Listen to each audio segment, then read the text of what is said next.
Hello friends, welcome back to my channel Geeky Cody. Today we are going to cover data sharding. This is one of the most important aspects of system designing and application designing. We will be going to cover what is data sharding, the data sharding partitioning methods, the various partitioning criteria, and the problems and issues that we face with data sharding. Let's first discuss about what is data sharding or the data partitioning. So if I talk in very simple terms or layman language, then it is nothing more than the splitting up and dividing the bigger database that's difficult to manage on one system into smaller parts on across different machines or servers. So guys, if we are using data sharding or partitioning in our application, then it helps us with lot of advantages and benefits like easily management of the application, high availability, better performance, and easy load balancing of the application. If we have a very bigger application and we have decided to introduce data sharding in our application, then there are three different schemes to be used for partitioning or splitting up the data: horizontal partitioning, vertical partitioning, directory based partitioning. So let's discuss about each of these methods in more details. Now in this or the horizontal partitioning, we put different rows into different tables of a database. For example, if we are storing different places in a table, we can decide that locations with zip codes less than 20,000 are stored in one table and places with zip codes greater than 20,000 are stored in a separate table.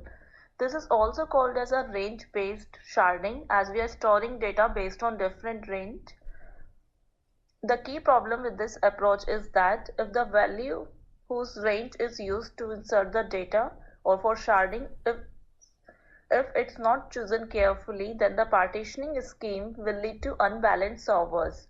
For example, in the previous example, if we are splitting the data based on the location or the zip codes, then there would be some places which are more crowded than the other areas, and that's why those servers which are handling the data of the more crowded places will have more data load comparing to other servers which would be sitting idle.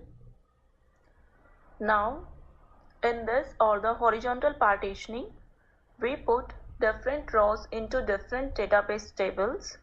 For example, if we are storing location or the address places in a table, we can decide that locations with zip codes less than 20,000 are stored in one table and places with zip codes greater than 20,000 are stored in a separate table.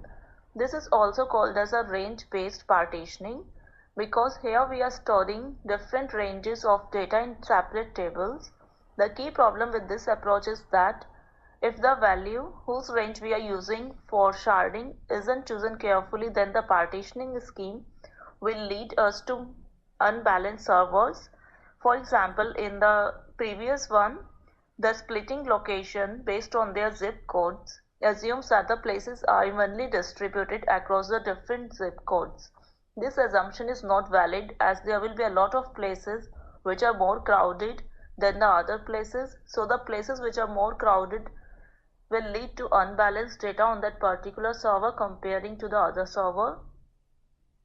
So we should use horizontal partitioning in the scenarios where we are sure that the data is evenly distributed on the range or the key that we are using for sharding. Let's discuss another approach to partition our data or the vertical partitioning. In this approach, we divide our data to store tables related to a specific feature on different database server. For example, if we are building Instagram kind application where we need to store data related to the users, photos they upload and people they follow, we can decide to store information related to the profile on one DB server, their friend list on another DB server, and the photos related information on a third server. Vertical partitioning is easy and straightforward to implement and has a low impact on the application.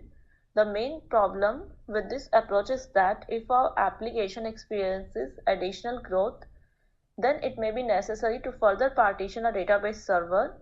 For example, if we talk about the photo related database server, then it is difficult to handle all the metadata queries of 10 billion photos by 140 million users in case of a bigger or Instagram kind of application.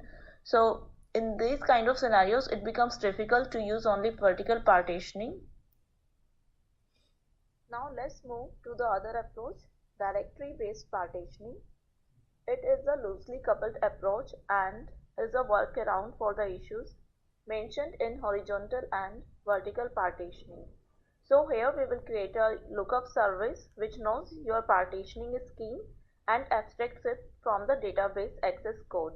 So if you want to find out a particular data entity, we query the directory server or the lookup service that holds the mapping between each tuple key to its database server or the value. So here we will have the key value pairs in the directory service. This loosely coupled approach means we can perform tasks like adding servers to the database pool or changing our partitioning scheme without having an impact on the application. Now, so far we have discussed the partitioning methods. Now let's move to the partitioning criteria that we have. So there are 4 types of partitioning criteria: the key or hash based partitioning, list based partitioning, round robin partitioning, composite partitioning. Let's start with the key or hash based partitioning criteria. So under this scheme, we apply a hash function to the key identifier of our record and it returns us the database server access location. For example, if we have 100 DB servers and our ID is numeric, then we can use the hash function as ID modulus of 100 or the number of database servers, which will give us a server number where we can store and read our next database record. This approach ensures a uniform allocation of data among all the servers. Also, the problem with this approach is in case of scaling or if we want to add the new DB servers, then we have to change the hash function because we have to incorporate the more number of database servers now. Also, the redistribution of data is needed and the downtime of the application will be more due to redistribution of data in the new servers. A workaround for this approach is to use consistent hashing that we will be discussing in more detail in the later part of this video. So under list-based partitioning, we define each partition or assign each partition depending on the list of values. So whenever we want to insert a new record, we will see which partition contains our key and then store it in that particular partition. For example, we can decide the people staying in one particular country will be stored in that country partition and the people staying in other country will be stored in the partition of the other country. So in this way we will use the list partitioning scheme. So now in round robin partitioning, it is a very simple and straightforward strategy or scheme that ensures and provides uniform distribution of data. Here, if we have n number of partitions, then the ith record or tuple will be assigned to the partition I modulus n. So in this way, it ensures uniform distribution of data. So far, we have discussed so many schemes and the methods for using data sharding, but the most commonly used is composite partitioning that we will be discussing now in our next slide.